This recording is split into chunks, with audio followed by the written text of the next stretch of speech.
Hello. आज का हमारा टॉपिक है डाईयूरेटिक्स, जो कि बी फार्मेसी 5th सेमेस्टर में मेडिसिनल केमिस्ट्री के सेकेंड यूनिट का एक टॉपिक है। तो आज की वीडियो में हम बेसिकली बात करेंगे कि डाईयूरेटिक्स होता क्या है और इसका क्लासिफिकेशन क्या है। अब हम स्टार्ट करते हैं। तो डाईयूरेटिक्स बेसिकली ऐसे ड्रग हैं जो यूरिन फॉर्मेशन को प्रमोट करते हैं। डाईयूरेटिक्स बॉडी से आयंस और वाटर के एक्सक्रेशन के लिए रिस्पॉन्सिबल होते हैं। अब हम बात करते हैं कि इनका मैकेनिज्म ऑफ एक्शन क्या है। तो अगर हम यूरिन फॉर्मेशन की फिजियोलॉजी को जानते हैं तो उसके बेसिकली 3 स्टेप थे। फर्स्ट था ग्लोमेरुलर फिल्ट्रेशन, सेकंड था ट्यूबुलर रीअब्जॉर्प्शन, थर्ड था सेक्रेशन। तो डाईयूरेटिक कैटेगरी के जो ड्रग होते हैं वो ट्यूबुलर रीअब्जॉर्प्शन को डिक्रीज़ कर देते हैं, जिससे क्या होगा, यूरिन का वॉल्यूम बढ़ जाएगा और यूरिन फॉर्मेशन को प्रमोट करेंगे। ओके। जो डाईयूरेटिक्स होते हैं वो ग्लोमेरुलर फिल्ट्रेशन रेट पे और एंटी डाईयूरेटिक हार्मोन पर कोई भी इफेक्ट शो नहीं करते। ओके। हमारा नेक्स्ट पॉइंट है यूजेज ऑफ डाईयूरेटिक्स। डाईयूरेटिक्स का यूज़ हम बेसिकली हाइपरटेंशन और CHF means congestive heart failure के मैनेजमेंट में करते हैं। अगर यूरिनरी ट्रैक में कोई इन्फेक्शन हुआ है तो उसके क्लीनिंग के लिए करते हैं। किडनी में स्टोन के रिमूवल के लिए करते हैं। डाईयूरेटिक्स का जो मेन फंक्शन होता है वो है कि इनका यूज़ हम एडिमा के ट्रीटमेंट में करते हैं। अब बात करते हैं कि एडिमा क्या है। अगर बॉडी में किसी टिश्यू में फ्लूइड का डिपोजिशन होता है या रिटेंशन होता है तो इस कंडीशन को हम एडिमा बोलते हैं। ओके। हमारा नेक्स्ट पॉइंट है क्लासिफिकेशन ऑफ डाईयूरेटिक्स। डाईयूरेटिक्स को उसके मैकेनिज्म ऑफ एक्शन और स्ट्रक्चर के बेसिस पे हम 8 कैटेगरीज में डिवाइड कर सकते हैं, जिसमें फर्स्ट है जैंथीन डेरिवेटिव्स, सेकंड है ऑर्गेनोमर्क्यूरिल्स, थर्ड है कार्बोनिक एनहाइड्रेज इनहिबिटर, फोर्थ है एसिडिफाइंग एजेंट, फिफ्थ है ऑस्मोटिक डाईयूरेटिक्स, सिक्स है थायाजाइड डाईयूरेटिक्स, सेवेंथ है लूप डाईयूरेटिक्स और एट्थ है potassium sparing agents. Okay. Classification में हमारा फर्स्ट पॉइंट है जैंथीन डेरिवेटिव्स। इसके अंदर जो ड्रग आती है वो है caffeine, थियोफिलिन, theobromine.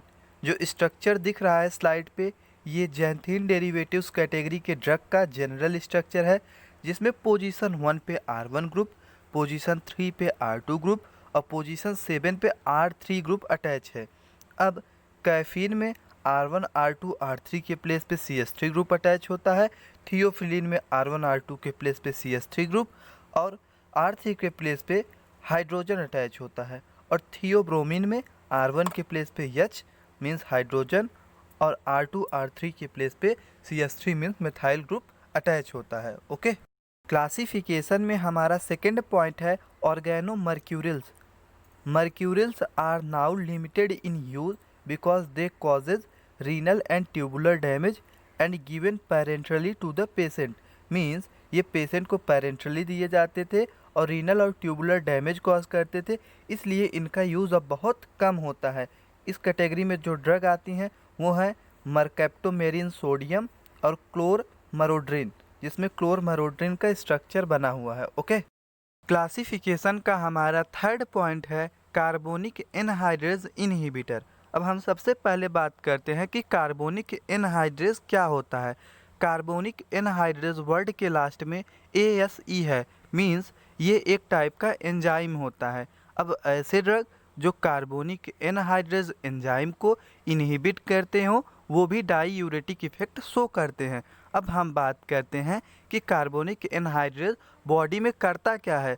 Carbonic anhydrase basically body में सोडियम के रीएब्जॉर्प्शन के लिए रिस्पॉन्सिबल होता है। ओके। अगर हम कार्बोनिक एनहाइड्रेज को इनहिबिट करते हैं तो सोडियम आयन रीएब्जॉर्ब नहीं होगा, जिससे यूरिन का वॉल्यूम बढ़ जाएगा और अल्टीमेटली हमें डाईयूरेटिक इफेक्ट देखने को मिलेगा। Okay. Carbonic anhydrase inhibitor category के अंदर जो ड्रग आते हैं वो हैं एसिटाजोलामाइड, मेथाजोलामाइड एक्सेट्रा। ओके। क्लासिफिकेशन का हमारा फोर्थ पॉइंट है एसिडिफाइंग एजेंट।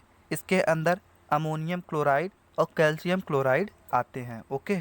क्लासिफिकेशन का हमारा फिफ्थ पॉइंट है ऑस्मोटिक डाईयूरेटिक्स। ऑस्मोटिक डाईयूरेटिक्स जो होते हैं वो बेसिकली ऑस्मोटिक प्रेशर को डिक्रीज़ कर देते हैं, जिससे ट्यूबुलर रीअब्जॉर्प्शन इनहिबिट होता है और डाईयूरेटिक इफेक्ट शो करते हैं। ओके, इसका एग्जांपल है मैनिटॉल। ओके, क्लासिफिकेशन का हमारा 6 पॉइंट है थायाजाइड डाईयूरेटिक्स। थायाजाइड डाईयूरेटिक्स का मैकेनिज्म ऑफ एक्शन समझने से पहले हम नेफ्रॉन के बारे में थोड़ा सा देखेंगे। नेफ्रॉन में एक वोमेन कैप्सूल होता है, एक प्रॉक्सिमल कन्वोल्यूटेड ट्यूब होता है, लूप ऑफ हेनले होते हैं, असेंडिंग लूप ऑफ हेनले होता है, डिसेंडिंग लूप ऑफ हेनले होता है। उसके बाद इसमें जो पार्ट होते हैं वो होते हैं डिस्टल कन्वोल्यूटेड ट्यूब। अब हम बात करते हैं अपने थायाजाइड डाईयूरेटिक्स का।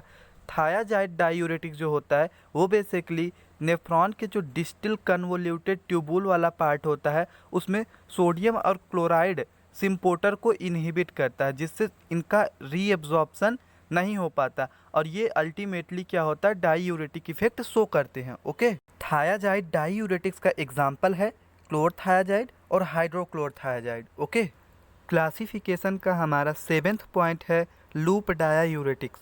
Loop diuretics basically ascending loop of Henle में सोडियम पोटेशियम क्लोराइड सिम्पोर्टर को इनहिबिट करते हैं, जिससे रीएब्जॉर्प्शन डिक्रीज हो जाता है और यूरिन के आउटफ्लो को इंक्रीज करते हैं। ओके, इसका एग्जांपल है फ्यूरोसेमाइड और इथाइक्रिनिक एसिड। ओके, क्लासिफिकेशन का हमारा 8th पॉइंट है पोटेशियम स्पेयरिंग एजेंट।